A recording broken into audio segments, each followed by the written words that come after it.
How to finish your yearly resolutions in winter. I did it, and here's how you can do it too. I promise that after this video, you'll be able to actually achieve your yearly resolutions. That's one. Two, you will be able to achieve them in way less time than everybody else. In fact, you have the ability to actually achieve them in the winter. Alright, so the way that I'm going to do it, I'm going to give you the stories first, then I'm going to give you the lessons then, and I'm going to finish it with secrets of mine. So I've been doing goals for at least 8 years now. When I was young, I was doing goals, but nothing, written and stuff like that, which for me is a big no-go. You have to write them down, you have to you have to do some sort of documentation. So that's the first step, you do documentation. Now, whether you make your yearly resolutions in New Year's Eve or before or after or a certain date, it doesn't really matter. It's just that you have a yearly resolutions, goals that you can achieve in a year. So the thing that you have to understand, I think the most important principle about this that I figured out in the past year. So the past year, I did go all in on yearly resolutions. I did make resolutions that I thought were not doable. And still, I finished them at September. So the thing is, I had 3 months just to do what? I literally got into the 25, the next year resolutions. You understand? So that's what it is, and that's what you want to be at. You don't want to make resolutions that will last into the year, the next year, to finish them. You want to make resolutions that you can finish them fast, but they have to be hard and unrealistic to give you the excitement in the first place to actually go after them. So I really think that one of the best resolutions to make are consistency based or volume based or something that you can control. I cannot control, let's say, if I'm a YouTuber, I cannot control how many subscribers I get, but I can control how many videos I upload, stuff like that. And the same goes with any industry. Even if you're a student, you can't control the grades, but you can control how many times you go to lecture, how many times you revise, how many times you do what is the best strategy for learning. And which gives us to the most important thing, which is feedback. You need feedback loops. So for yearly resolution, the feedback loop is very slow because you need 1 year to get feedback. So you put 1 year resolution January 1st, then you need to January 1st the next year to actually realize what did you do wrong with the resolutions, which is bad. It's actually horrible feedback loop. You don't want to be there because look, in a span of 1 year, life changes.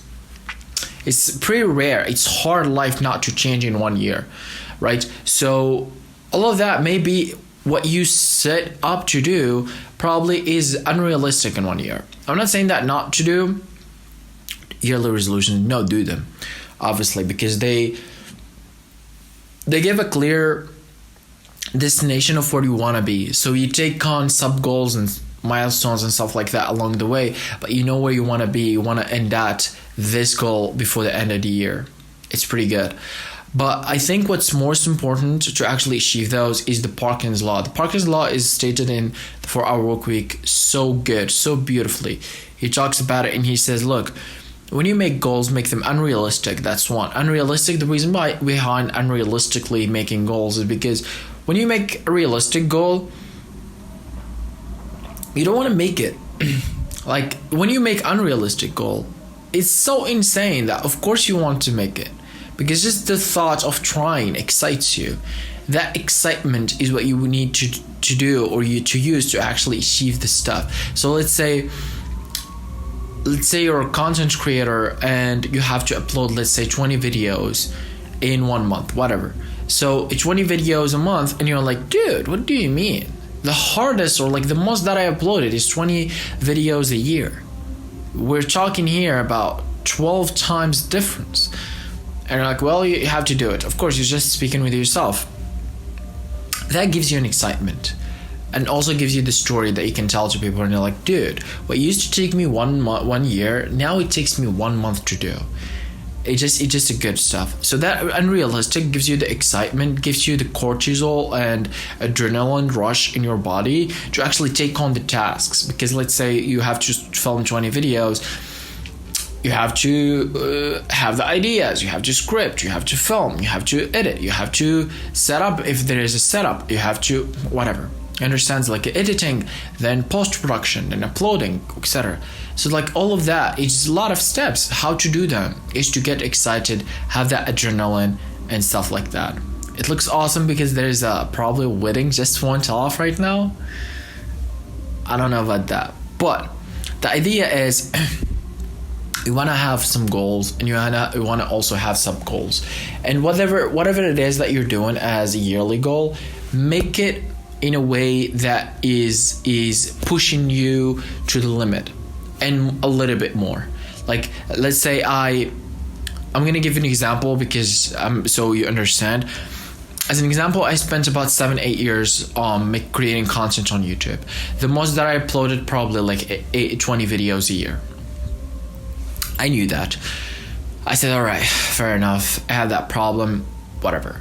Now, that's the most important thing, is to actually get consistent. Now, I was consistent at some periods. Also, I was consistent in other platforms, but never on YouTube and never a long period of time.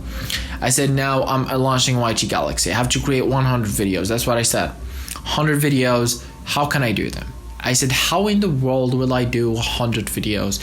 It sounds so insane. Like for me, 14 videos was an absurd amount. 14 videos. Are you mad? But like, you know what I mean. It's those beliefs that you have in your head that are limiting you more than the beliefs or more than the reality itself. It's not as if I'm not physically capable of creating videos. It's just that beliefs in your head are like, oh, what if people, like what people will think, what this, what that. Well, just make volume, because the more consistent you are, the better. So when I was actually creating the 100 videos, I went through different phases, right? Sometimes I was like, dude, of course I'm gonna make it. Sometimes I'm like, I don't know if I should do this or not. Like, I don't know if this is even like worth it. You understand? So those are like phases, and I suggest, and I would recommend, and I would guess that it's the same thing for every milestone that is consistency or volume based, or really just something that you can control. Because really, if you think about it, every goal that you can control is about volume and consistency based. There's nothing you can control other than that.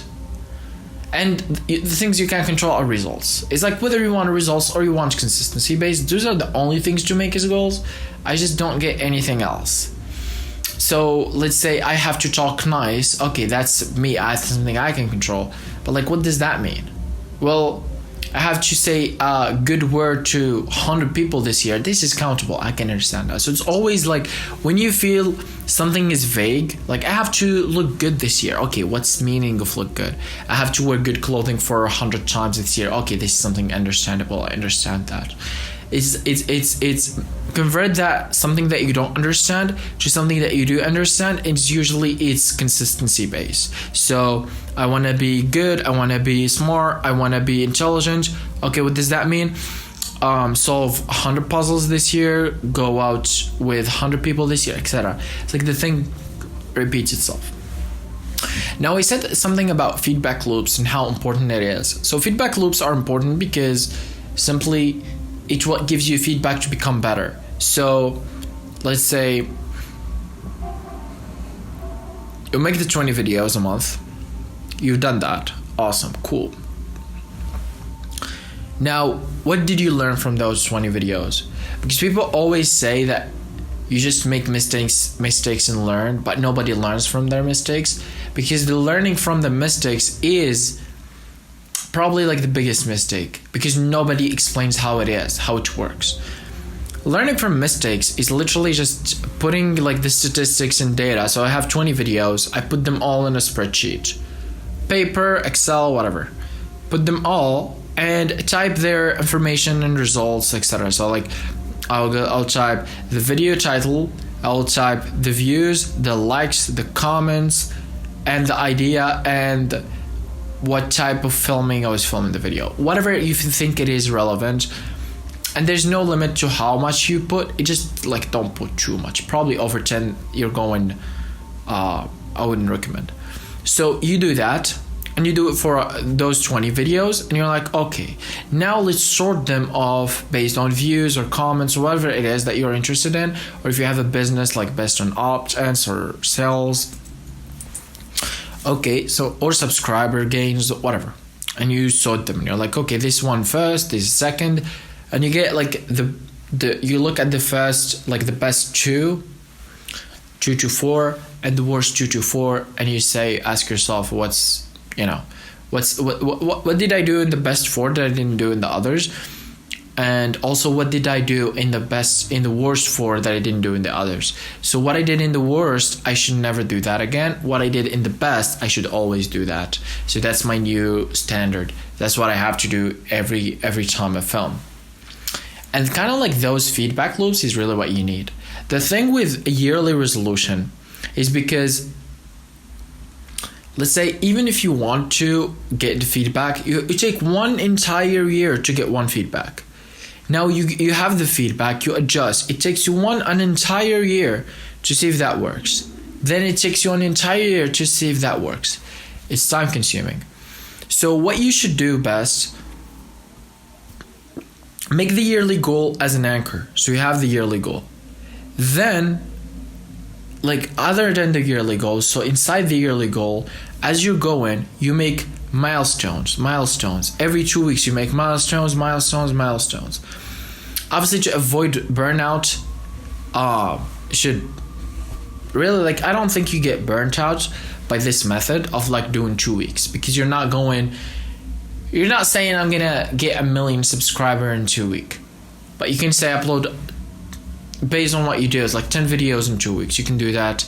You can do 14 videos, like video a day for 2 weeks, etc. So don't go for more than 2 weeks, because that's what I was doing. I was doing it wrong. Now I do only 2 weeks, because my business mentor and also my older brother, he told me about it. He said, look, you're making goals wrong, and the reason behind it is because you're making too long of a period. You should just make 2 weeks, because in those 2 weeks you can control actually what happened, and like your life will not change a lot in those 2 weeks. But in that 1 year lifespan, things can change and circumstances can change, which can lead to the results of you basically just not gaining or not achieving the results you wanna achieve. If you tried that sucks. That's horrible of a feeling. One thing that I figured out that I did since a very young age, I really didn't see it in any book. I don't know if it's something good or not, but sure, you can do it. Is you make 2 milestones in the same milestone. So let's say I have yearly resolution of training 100 times. I'm gonna say, it's like depending on who I am and depending on my past. Let's say I train 7 times a month based on the last 3 months, then hypothetically I will be able to get to 100. So I'm gonna say get 100. Then I'm gonna say, because it's obviously based on the statistics, I should be able to do that. If I'm gonna push myself, what will happen? Let's say 120. So I'm gonna say in the yearly resolution, make 100. That's the goal. If you make 120, you're a legend. So it's kind of like that. I remember I was doing that like 5 years ago. Even in high school, I was doing the same thing.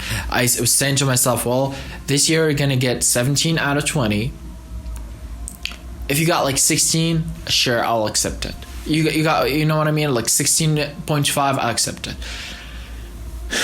Or something like that. Depending on who you are, you can do the opposite. Whether you go down, up, or you go up, down. So like, I wanted this, but if you get this, sure, it's fine. I'll accept it.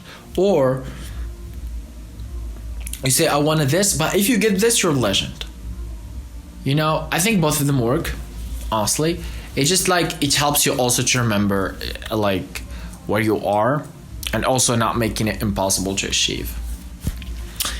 So now I talked about the Parkinson's law, but I didn't really like give you the meaning of what's the Parkinson's law. The Parkinson's law is really just making a goal, let's say that takes you 1 year to finish. The same goal, you get it and you give yourself 1 month to finish it, or give yourself 2 weeks to finish it. Sounds crazy, but that's the Parkinson's law. It's unrealistic. It's in a time frame that doesn't make any sense, and it just works. The reason behind it is because one, it gives you the adrenaline rush that we talked about. It's like, imagine your yearly resolution. You're done. 15 January, you're done. Think about how great that feels. You understand? So, of course, you're going to have the motivation. Now, you're going to also have the adrenaline to actually take on the tasks. Now, also, you're going to have more time to actually work on better things and more important things. So this is what I truly prefer. Elon Musk said it. He said, look, for every company or startup, make the goals that you're making them for 10 years and actually make them for 6 months. We're talking about a goal that takes 10 years. He said, get the same goal, have it a goal for 6 months. It's not only that you will actually win on your peers, but you will actually have the advantage of having the perception, not only you will have the chance to beat them, but you will have also the perspective that you that goal takes 6 months. While them, they can't even have the perspective that it will take 6 months because they believe that it can only take 10 years. So from this perspective, really it's a lot interesting to actually use the Parkinson's law. The Parkinson's law is interesting. The Parkinson's law is important. And the Parkinson's law is the basic and essence of making goals. Also, I think a lot about making goals and how someone actually can make goals in a very effective way. So I remember I had this conversation with my brother. I told him he was speaking, he was giving me the advantage, he was giving me the lesson about Parkinson's law. And I told him, he said, look, here's what you should do. He told me how many followers you have on Instagram. I said about 10,000. He said, you're going to say in 2 weeks, I'm going to have 12.5 or 10.5, whatever works. It's whatever works. You have to do it. And he said, that's really what you have to do. So next 2 weeks, you have to work on that. I know I found it so confusing for 2 reasons. 1, 2 weeks is insane. Two, I was always doing consistency-driven goals. So I said, but what does this mean? I said, I do it, but I only do, I do goals, but also I only do what I can control. He said, sure, you can do that too. So that was a thing. But I really, because he said it, he gave me a resolution, a results-based. I really do try that. Because, it doesn't matter what I said. Probably just changed his mind. He was like, I'm not going to push him too hard. But yeah, I think without the feedback loops, there's no way you can make results based. Without doing it for 2-3 years, it's insane to say, or just 1 year at least. There's no way you can make results driven goals. It's like you say, you're opening a channel and I'm going to get 100,000 at the end of the month. There's no way you can do that. No way. Or let's say 1,000 even. There's no way you can do that because you have no data, you have no statistics, you have no feedback loop. You don't know what's the best 10% of your consistency or your volume. You know nothing. So basically your goal is to make the consistency, then analyze, just do that 10% and do that, just that. And also you have to delete that worst 10%. So you want to just do that 10% and make it all what you do. Usually with that you are consistent and also you get the best for what you put in, which is higher, which is leverage or higher ROI, return on investment, and usually it's pretty good. You want to be in that position. Well, let's say for every hour you put in, you get 2 back, 3 back, 4 back, or for every dollar you put in, you get 10 back, something like this. That will really help. And I think really once you use the Parkinson's law in addition to unrealistic goals and in addition to consistency driven goals, you can win. Except consistency driven goal, you can change them to results driven goal in one only situation, if you've done it back to back to back. Let's say I'm a YouTuber almost a decade. Like right now, if I would say to myself, if for my Moroccan content, I say that I have to create a video that gets 1,000, 100,000 or 150,000 views on Instagram, I understand what that means.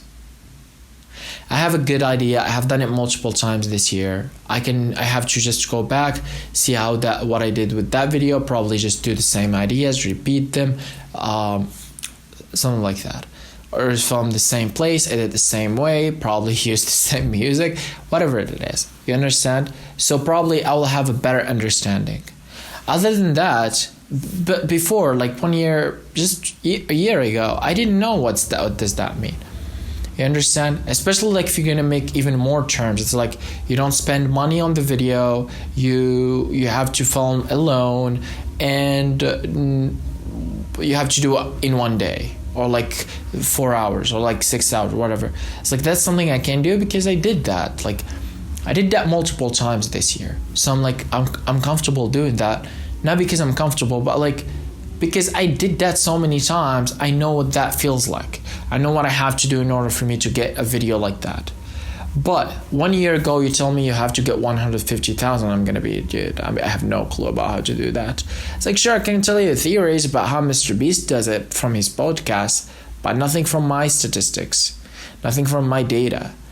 Like, whatever. It's like, show me what's video you uploaded last month that got you there, that you can study. You said, well, I did it like 100 times this year. Of course you can do it 101 times, you know? But if you have done it like once in your lifetime, like there is a video for me I made, I'm gonna make examples of myself. There's a video that I made 3 years ago.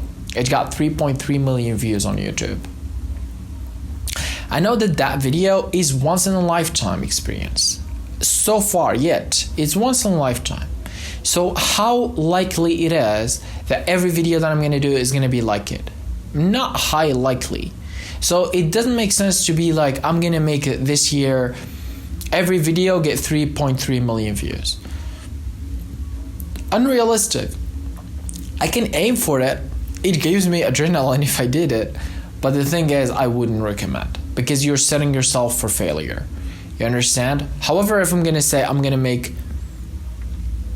100 videos, each one of them is like, I'm gonna make 100 videos based on the analysis that I get from that video.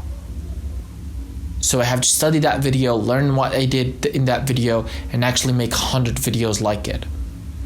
Then probably after 100 videos, probably 10 of them will go viral. It's like just like the first one. I'm gonna be like, all right, here's what I did in these 10s. I see the worst 10. Here's what I did in these 10s. This I should never do again.